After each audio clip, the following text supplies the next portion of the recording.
Shalom and welcome to It's All About the Aliyah. Carrie, good to see you. We've got a heavy topic today, and I believe we should just get right to it. It's the darker side of the Jewish migration, isn't it?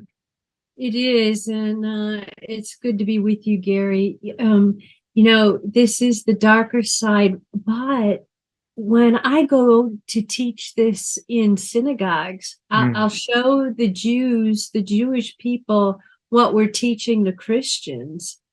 And they're like, wow, thank you, thank you, thank you. And it blows their mind. So, whether you're Jewish or Gentile, wherever you are on the earth watching this program, may it end up being a blessing to you, and may you use this to fuel goodness and understanding. So That is so important, Carrie. I think that is maybe a missing element in some maybe things we hadn't talked about is that that Jewish Christian relationship that needs to be restored. I remember and it happens every time now, but I remember the first time I walked into the new Yad Vashem and walked into one of the first rooms where it talks about the Christian culpability in the Holocaust. And I just remember how my heart broke and I wanted to cry out, but we're not like that, but there's so much hurt, so many bad memories regarding the Christian culpability of the Holocaust. And I think we're going to talk today about how that really came about, and the results of it and how tragic it really was. yeah, the Holocaust didn't just appear and happen out of thin air. There was a ramping up. Yeah. And you're right about the Christian culpability. I sat in a 30-day course at Yad Vashem. I was one of the only Gentiles, Christians there. Mm. And right out of the chute, it comes out with Christian anti-Semitism. And you think, oh, wait, oh, but they proved it. Oh And yeah. over and over and over. And we'll demonstrate it today in this program. And then people will say, oh, they weren't true Christians. Yeah. Well, That's what I've heard that too. But you know what? Many of these individuals we still quote, and I'll tell you, when I was studying and to become ordained, of the very textbooks that I was using, I won't even mention where they've come from, but they quote these church fathers as heroes of the faith, and yet these same church fathers were guilty of establishing this idea of replacement theology, which I've talked about on this program. I know you and I have talked about it since we've been doing these together. But for our audience sake, maybe we'll address this right now. Going all the way back to Justin Martyr. Justin Martyr wrote his infamous dialogue with Trypho. It was only 10 years after the Bar Kokhba revolt.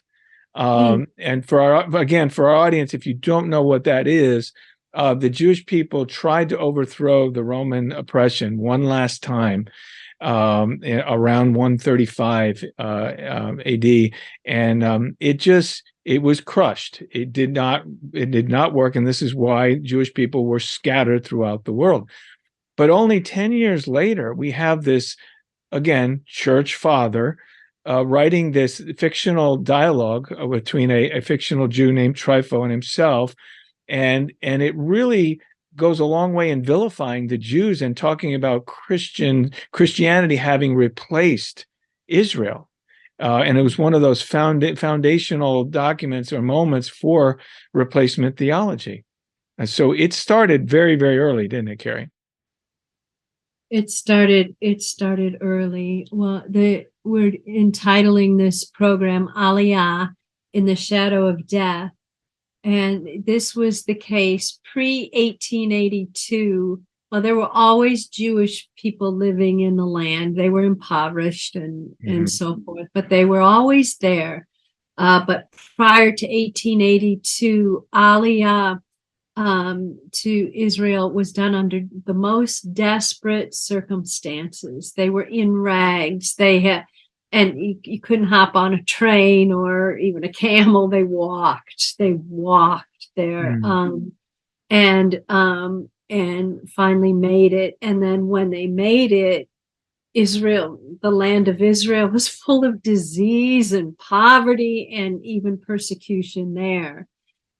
So in the shadow of death, of course, that comes from Psalm 23, but the Psalms of Ascent, right there in the Psalter, Psalm 123, unto you I lift up my eyes, O you who dwell in the heavens. Behold, as the eyes of servants look to the hand of their masters, as the eyes of a maid to the hand of her mistress, so our eyes look to the Lord our God until he has mercy on us. Have mercy on us, O Lord, have mercy on us, for we are exceedingly filled with contempt. Mm-hmm. Our soul is exceedingly filled with the scorn of those who are at ease, with the contempt of the proud. That's all 4 verses of that psalm. And Christians today read this, and we have enemies too, but in the context, this is Jewish, and the contempt in the time period we're talking about has been from Christians. And so I think we should start right in that we could fill program after program after program with examples of the city-states, the countries that expelled the Jews. And they didn't just decide on a date to expel them. Things were ramping up with persecutions, having to wear badges on their clothing, or confining them to a certain area, or burning their books. And then it got to the point where out, or we will kill you. Yeah, and that's how serious this is. Not just a matter of dislike. This was the matter of life and death. Carrie, we're up against a break, and we'll come back, and we've already opened the door to that very dark side of the Christian world. And I hope that this program will serve as a helping people to drop the Christian arrogance and humble themselves and understand the debt that we owe to the Jewish people and an unfortunate history that we have to overcome. All right, we'll be right back. In his dream, Jacob saw the angels ascending and descending on the ladder to heaven. Joshua and the Israelites were commanded to go up to take Jericho. Pilgrims sang psalms of ascent as they went up to Jerusalem to celebrate the feasts. And Jesus, the anointed one of Israel, went up to the Mount of Olives to pray, thus changing the history of the world forever. On behalf of Ezra International, we want to welcome you to this Bible study about Aliyah, the Hebrew word for to go up, to ascend. We're so excited for what you're about to learn. This course has been compiled by experts with decades of hands-on experience in the prophetic restoration of the Jews to their land. The lessons are systematically arranged to help you understand the scriptures regarding the return of the Jews to Israel and how we, the Gentile believers in a Jewish Messiah, have been called to join the Lord as He brings His children home. It is our prayer that you will purchase this workbook and join us in this marvelous work of restoration of Israel. Just as the God of Israel is calling His people to ascend to the land that He promised them, He is calling Christians to participate in His glorious plan.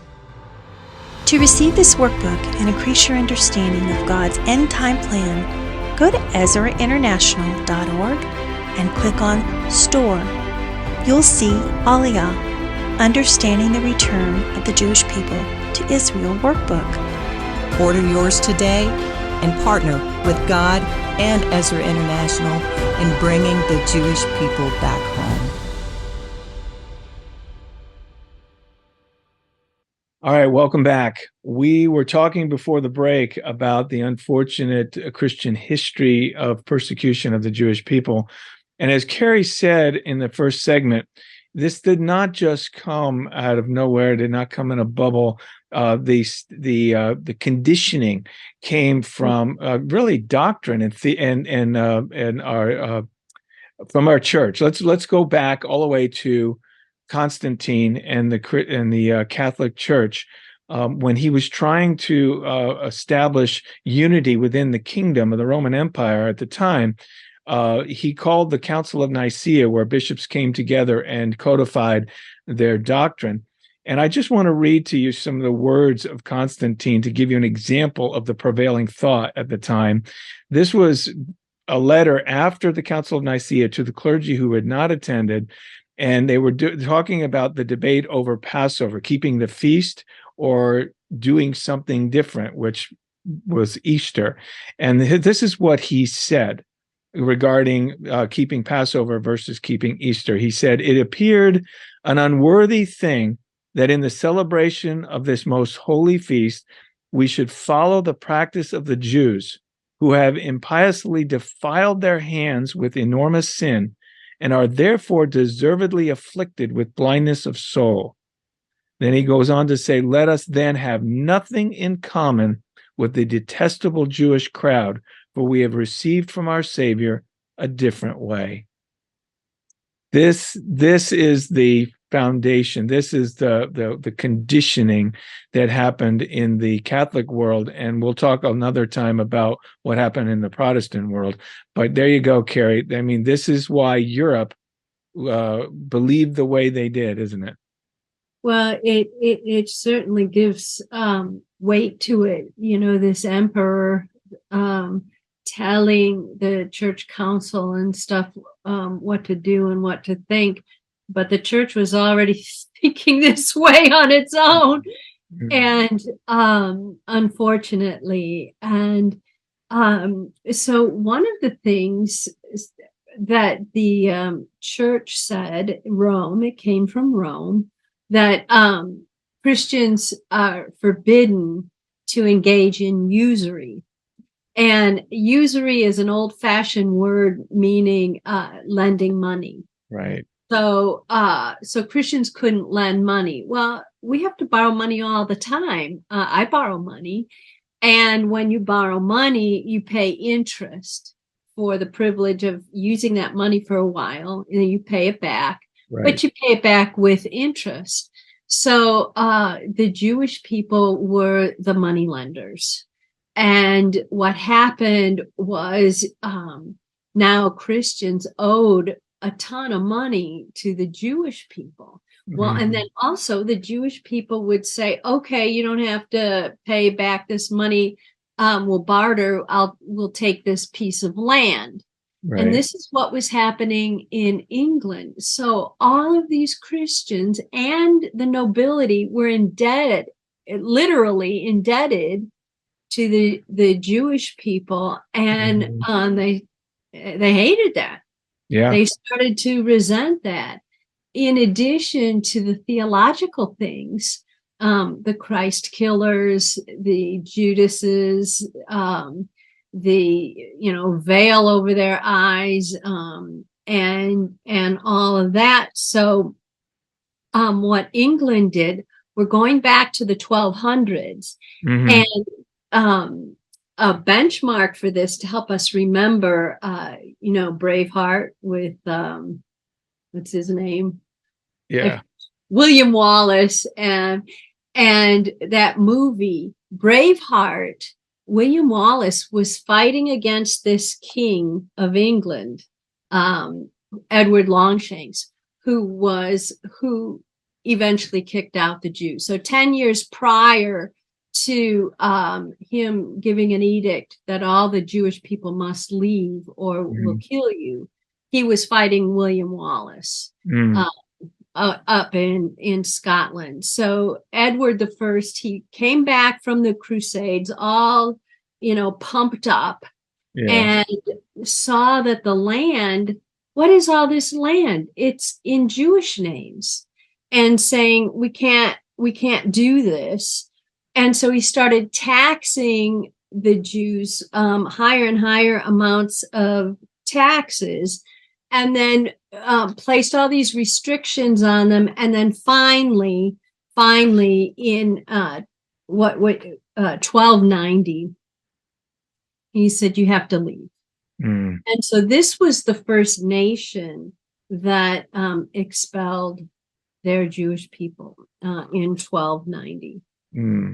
Yeah, it's thus starts the constant migration. Carrie, there's a passage in Deuteronomy 28, it's verse 65, that gives some kind of foundation scriptural foundation to what we're going to be talking about. You starting with what you just mentioned, because of the breach of the Mosaic covenant, the fact that the Jewish people were not necessarily obedient to all the instruction God gave them. He told them they would be scattered as a punishment, as a result of disobedience.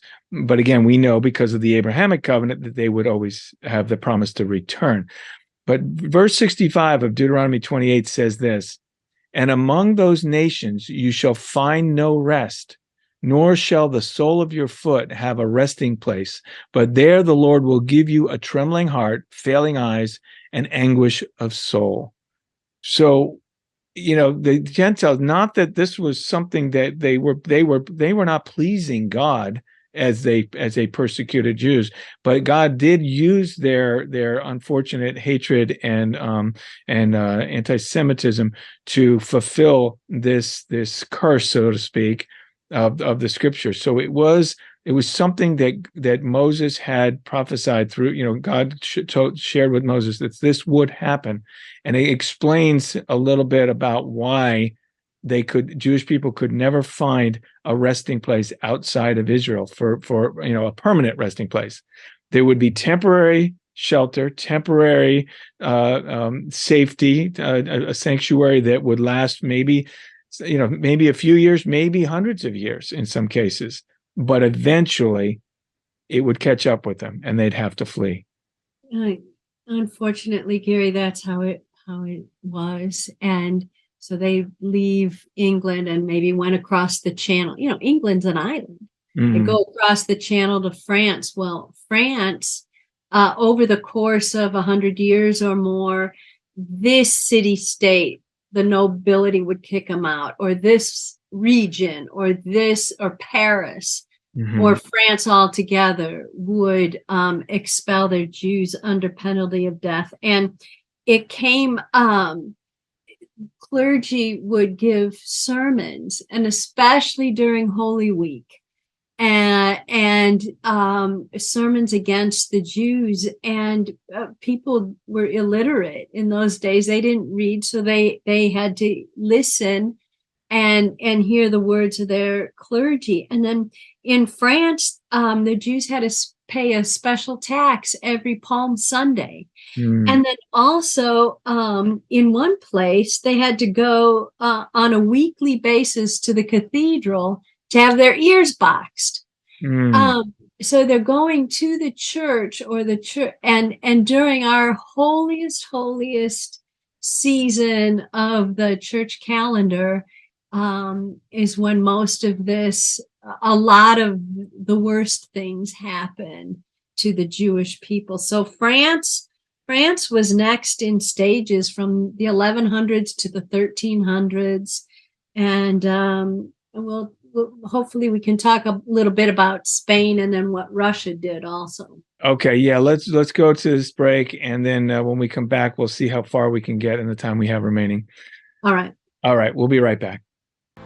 In his dream, Jacob saw the angels ascending and descending on the ladder to heaven. Joshua and the Israelites were commanded to go up to take Jericho. Pilgrims sang psalms of ascent as they went up to Jerusalem to celebrate the feasts. And Jesus, the anointed one of Israel, went up to the Mount of Olives to pray, thus changing the history of the world forever. On behalf of Ezra International, We want to welcome you to this Bible study about Aliyah, the Hebrew word for to go up, to ascend. We're so excited for what you're about to learn. This course has been compiled by experts with decades of hands-on experience in the prophetic restoration of the Jews to their land. The lessons are systematically arranged to help you understand the scriptures regarding the return of the Jews to Israel and how we, the Gentile believers in a Jewish Messiah, have been called to join the Lord as He brings His children home. It is our prayer that you will purchase this workbook and join us in this marvelous work of restoration of Israel. Just as the God of Israel is calling His people to ascend to the land that He promised them, He is calling Christians to participate in His glorious plan. To receive this workbook and increase your understanding of God's end-time plan, go to EzraInternational.org and click on Store. You'll see Aliyah, Understanding the Return of the Jewish People to Israel workbook. Order yours today and partner with God and Ezra International in bringing the Jewish people back home. All right, welcome back. Carrie, you were talking about the countries and how sequentially, Jewish people seem to have to, start to move out. They were kicked out. And we talked about England, we talked about France. It was a progression, wasn't it? It was, and you can get lists of see this stapled. It's a it's a whole list year by year when different cities, different countries expelled their Jews, and one of the most famous, infamous cases was from Spain. And in 1492, Columbus sailed the ocean blue, but Spain also kicked out all her Jews. And again, it was a progression. The Inquisition was in full force. So they wanted to root out heretics. The church wanted to root out heretics. Of course, Jews were considered heretics. And then also get rid of usury. Unbearable usury that Jews are perpetrating against the Christians, and the language in these documents is just horrendous. And that labels Judaism as leprosy, and it's by their own fault that they should go into perpetual servitude. And then finally, they thought it would be pleasing to God to expel them. So the Jews then there's maps, they went all around the Mediterranean in North Africa, around Israel, the land of Israel, Turkey. They spoke Ladino, a combination of Spanish using the Hebrew alphabet. They're still speaking Ladino today. You can go to old folks' homes in Jerusalem. Yeah. Ladino. It's a residue from when they lived in Spain in the Middle Ages. And then, of course, the New World was opened up, so they went there, but the Inquisition followed them. There were many, they burned the Jews at the stake. This was really get out or die, convert or die. And then the ones who converted, they said, oh, that was fake. That was just so you could live. And they died anyway. They gave them the names Marranos and things of that nature. It was, Spain is actually a perfect example of what the fulfillment of that passage I read before the break, because it was a sanctuary. After the Babylonian exile, it was a sanctuary. I've shared scholars there. Yeah, in fact, I've shared this before, but the Iberian Peninsula gets its name from Ivrit, the Iberian Peninsula. Ivrit, it comes to us now as Iberian because there were so many Jewish people there, and the Sephardic Jews, the people of the book. They were there living as a sanctuary after the Babylonian captivity, and that lasted for a long time. And in this case, hundreds of years. and then it ended. And so off they go again to, like you said, North Africa or even South America, where we know today we have Jewish people in Brazil and Argentina and all the South American countries. That's why we're working there. So it's amazing how the fulfillment of scattering through the four corners of the earth has been fulfilled, and yet now God is bringing them back from those distant lands. Mm-hmm. So most of our Jewish friends know this history, maybe not every part of it, but they're aware of it. Because why am I living in Brazil? Oh, because my ancestors came over because Isabella and Ferdinand kicked them out. Right. But it's good for us Christians to learn it because of the humility. Yes. Instead of going out like gangbusters, Jesus loves you. He does love them. He loves us. But have a little humility and establish relationships and just exude the life of Jesus and have an understanding of this history, why the resistance. Yeah, I totally agree. And that's why I believe our representatives, and we all need to be personify the description that Paul used in Romans 15, verse 8. He says that Jesus was a servant to the circumcision, servant to his people. And then he remind them, so he could remind them of the promises made to the fathers. And that, to me, is where we begin. We go back and we serve the Jewish people and remind them that they have this promise that God made through Abraham eternally, that they have a right to be in this land. A far cry from the treatment that they've been accustomed to by Christians. Yeah. Well, I think for next time we can look a little more in depth at what happened in Russia with the Pale of Settlement, because it was the Jewish people who lived in the Pale that were slaughtered in the Holocaust. It's important to look at that, and also Russia and Ukraine are in the news now, and that will be important to look at. And then we can look at other waves of Aliyah. All right, perfect. We'll do that on our next episode because we are out of time. But I do thank you again for joining us. This has been a serious topic that Christians need to know. And Carrie, I thank you for your knowledge and your ability to share that with us today. It's so important that we all know this. God bless you. We'll see you next time. Shalom.